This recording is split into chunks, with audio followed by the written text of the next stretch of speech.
जिसको धन चाहिए, हम तुम्हें आंतरिक बात बता रहे हैं, जो है, जितना है, यदि हम ये दृष्टि रखने लगे कि कभी मुझे सेवा का अवसर मिले, जो असहाय हैं, जो असमर्थ हैं, ऐसे मान लो पशु है, अब वो क्या कहाँ दवाई मांगेगा, कहाँ इंजेक्शन। राधा वल्लभ श्री हरिवंश महाराज जी, आपके चरणों में कोटि कोटि प्रणाम। प्रभु जी, संसार में इतनी दरिद्रता और इतने कष्ट क्यों हैं? क्या ये हमारे पिछले कर्मों का फल है, या ये हमारे पूरे परिवार को भोगना पड़ेगा? तथा सच्ची शांति कैसे प्राप्त होगी? हमारे कर्म से ही ये सब परिणाम आता है। अब खेती तो बहुत अच्छी उपजाऊ है, लेकिन आपने मेहनत नहीं की, बीज नहीं बोया, खाद नहीं लगाई, रक्षा नहीं की, तो भीख ही मांगनी पड़ेगी। फिर आपको है तो खेती।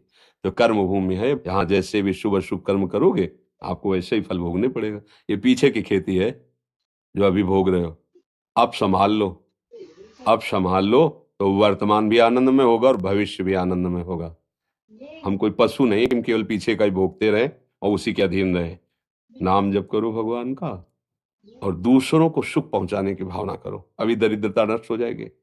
पक्का समझ लो, जिसको धन चाहिए, हम तुम्हें आंतरिक बात बता रहे हैं, जो है, जितना है, उसी से माता पिता भाई बंधु और आए हुए अतिथि और किसी एक बाहरी दुखी जिससे हमारा कोई मतलब नहीं, उसको सुख पहुंचाना शुरू करो। फिर देखो दरिद्रता नष्ट ना हो जाए तो हमें बता देना। किसी एक भूखे को 2 रोटी देना शुरू करो, किसी एक ऐसे दुखी को सहयोग करना शुरू करो, देखो आपकी उन्नति शुरू हो जाएगी। हम कैसा चाहते हैं, किसी एक का छीनने को मिल जाए तो हम सुखी हो जाए, किसी एक को हम दुखी कर दें हम सुखी हो, ये सर्वनाश की बातें हैं, वही हमको भोगना पड़ता है। अगर हम धर्म से चले तो सर्वलोक महेश्वर भगवान, ऐसा नहीं कि वो देख, एक सेकंड भी कोई ऐसा नहीं है जिसको भगवान नहीं देख रहे हैं। मान लेना, एक सेकंड भी ऐसा नहीं है कि वो तुम्हें देख नहीं रहे। वो पीछे की बिगड़ी बना लो, आगे का मंगलमय मार्ग हो जाएगा। नाम जप करो, कोई नशा मत करो, जो अर्थ कमाओ, माता पिता परिवार को सेवा, और किसी ऐसे को जिससे बदला लेने का भाव ना हो। जैसे मान लो हमने आपको जल पिलाया तो कभी आप हमको हाथ जोड़ के भी राधे राधे कहेंगे, ऐसी भावना नहीं हो। ऐसे किसी की सेवा करो, किसी पशु, किसी पक्षी, किसी ऐसे व्यक्ति की, वो तुम्हारे लिए इतनी जोर का काम करेगा कि सब व्यवस्थाएं बननी शुरू हो जाएंगी।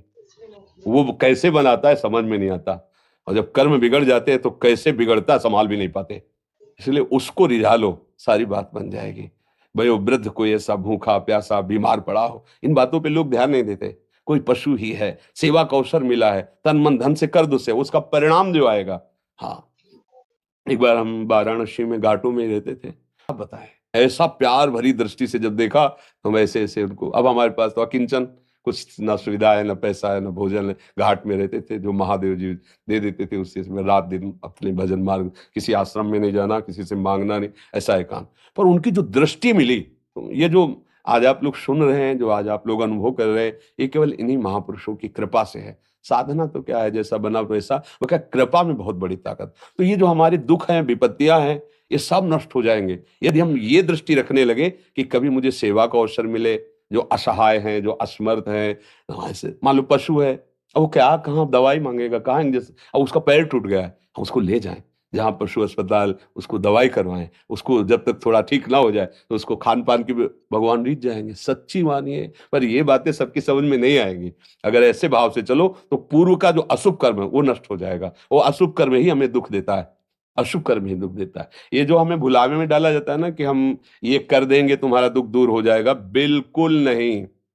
ये हम मतलब बिल्कुल अनुभव की बात कहते हैं, इस भुलावे में कभी ना फंसो। बिल्कुल इन बातों, अपने कर्म को शुद्ध भाव से करो, किसी से आशीर्वाद मांगने की जरूरत नहीं है। भगवान सबके है, जैसे हमारे हैं ना वैसे तुम्हारे हैं।